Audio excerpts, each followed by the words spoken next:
তালাক দেওয়ার পদ্ধতি আমাদের দেশের মানুষ না জানার কারণে ভুল পদ্ধতিতে তালাক দেন। অনেকে একত্রে 3 তালাক দিয়ে দেন। স্বামী স্ত্রী বিচ্ছিন্ন হওয়া শরীয়তসম্মত পদ্ধতি কি, এ বিষয়ে দিক নির্দেশনা দিলে অনেক মানুষ উপকৃত হবে।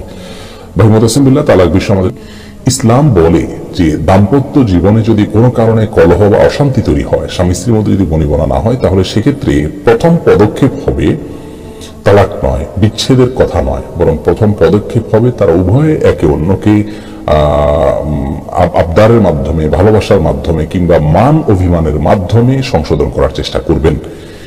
এতে যদি কাজ না হয় তাহলে দ্বিতীয় পদক্ষেপ হিসেবে স্বামী তার স্ত্রী থেকে দূরে থাকলেন এবং যে মানবাধিকারের কথা বলছি সেটাকে আরো দৃশ্যমান করে তুলবেন, এক ধরনের প্রেসার দিবেন যাতে করে কোন প্রকার ভুল ত্রুটি থাকলে সেখান থেকে সরে আসতে পারেন বিপরীত দিকে যিনি আছেন তিনি।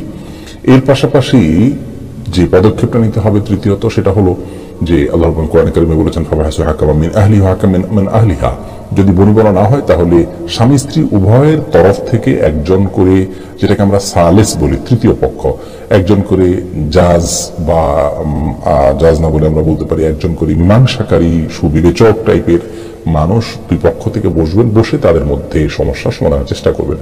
তাতেও যদি না হয় এবং একসাথে থাকতে গেলে আল্লাহর অবাধ্যতা হয়ে যাবে, গুনাহে লিপ্ত হয়ে যাবে, নিজেদের আখলাক নষ্ট হয়ে যাবে, কোনোভাবেই তাদের মধ্যে বনিবনা হচ্ছে না এবং একসাথে তারা থাকতে পারছেন না, সকল পদক্ষেপই আপনার ফেল হয়ে গেছে, এরকম যদি হয় তাহলে সেক্ষেত্রে তালাকের সিদ্ধান্তে যেতে পারেন। সেক্ষেত্রেও কোন একজন বিদগ্ধ আলেমের কাছে পুরো বিবরণ পেশ করে তারপরে পদক্ষেপ কি নিতে হবে সে বিষয়ে সিদ্ধান্ত গ্রহণ করতে হবে। তালাকের ক্ষেত্রে ইসলাম শরিয়া পদ্ধতি এবং নির্দেশনা হলো যে স্ত্রীর সাথে সহবাস হয়নি এমন পবিত্রতা অবস্থায়, অর্থাৎ মাসিক থেকে পবিত্র হওয়ার পর যেই পবিত্রতার যে পিরিয়ড, এই পিরিয়ডের মধ্যে শারীরিক সম্পর্ক হয়নি, এরকম পিরিয়ডে এসে তালাক দিতে হবে, 1 তালাক, এর বেশি নয়। এটি হলো তালাকে সুন্নাহ বলা হয়, তালাকুস সুন্নাহ বা সুন্নাহ সম্মত তালাক বলা হয় এবং এই তালাক দেওয়ার জন্য নবী সাল্লাল্লাহু আলাইহি ওয়াসাল্লাম নির্দেশ করেছেন। এখানে দেখুন, পিরিয়ড মাসিক যেটা, সেই পিরিয়ড শেষ হওয়ার পর যখন তিনি সুস্থ হলেন, পাক হলেন, একজন স্বামী তার স্ত্রীর প্রতি খুব বেশি আকৃষ্ট হবেন, আগ্রহী থাকবেন এই সময়টাতে, এটাই স্বাভাবিক। কিন্তু সেই সময়েও যদি কেউ তালাক দেওয়ার সিদ্ধান্তটা নেয় তাহলে বুঝতে হবে বিষয়টি অত্যন্ত ভেবে চিন্তে এবং ঠান্ডা মাথায়, তিনি মাথা গরম করে দিচ্ছেন এমন নয়। এই বিষয়টি নিশ্চিত করার জন্য এরকম ধাপ শরীয়ত অবলম্বন করেছে। অতএব এরকম ধাপ অবলম্বন করলে আমাদের এই সিদ্ধান্তের মধ্যে ভুল বা ভ্রান্তি হওয়ার আশঙ্কা কমে যাবে। বেশিরভাগ মানুষ তালাক দেওয়ার পর এসে একটা পর্যায়ে এসে আলেমদের কাছে বলেন যে আমরা এখন আবার একত্র হতে চাই, তার মানে তাদের সিদ্ধান্তটা ইম্যাচিউর ছিল, ভুল ছিল।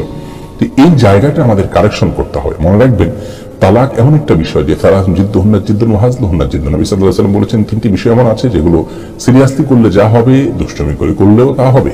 এমনকি তালাক এবং এই বহু প্রতিশব্দ যদি আপনি ব্যবহার করেন, সরাসরি যেটাকে তালাকে সরিহ বা স্পষ্ট তালাক বলা হয়, যদি আপনি প্রয়োগ করেন তাহলে সেক্ষেত্রে আপনার নিয়ত না থাকলেও তালাক হয়ে যাবে। আপনি বলবেন যে আমি ছাড়তে চাইনি, আমি তাকে ভয় দেখাতে চেয়েছি।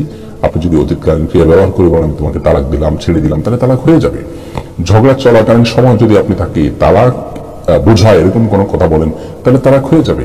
এরপরে আপনি যদি বলেন যে আমার ইচ্ছা ছিল না, আমি আসলে দিতে চাই নাই, আমি আসলে মন থেকে চাই নাই, এই সমস্ত কথা বলে কোনো লাভ হবে না।